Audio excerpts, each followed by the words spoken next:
If you're an introverted person, a lonely person, you might look at the extroverts and be amazed of how much time they're able to spend around other people.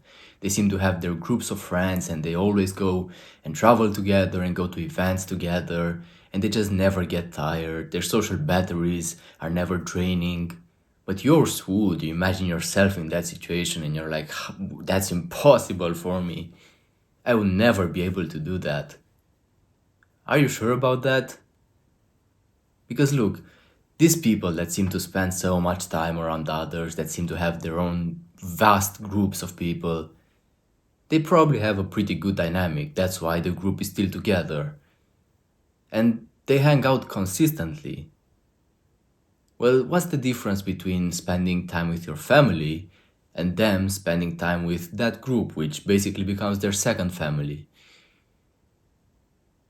You see, there is basically not much of a difference between these two scenarios, and you might be locked up inside your house most of the day, and you might be there with your family.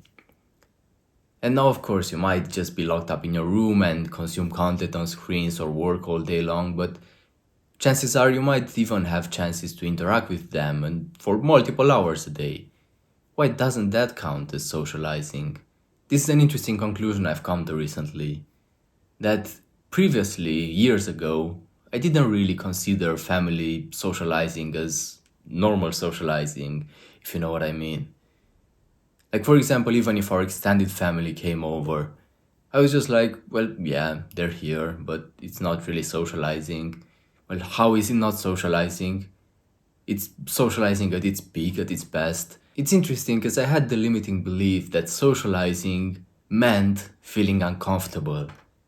And that's basically why I didn't see interacting with my family as socializing. And I saw kind of low stress, at least low stress situations as social situations. But again, if I met some close friend that I saw consistently, I didn't really count it as socializing. And I'm here to show you my mistakes in the hopes that you will not fall into the same trap. And another interesting thing I realized is that, like, I'm not living with my family anymore, but when I meet my family, I am able to see interactions with them as socializing. And that's not just because I moved out, but also because I just don't see socializing as something uncomfortable. Socializing, of course, it could sometimes be uncomfortable under crazy circumstances, but it should usually be comfortable and you should usually be able to relax there.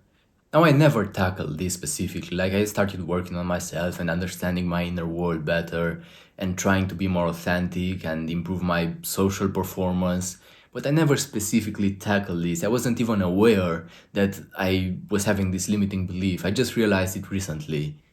And I thought it was interesting because this limiting belief got destroyed automatically.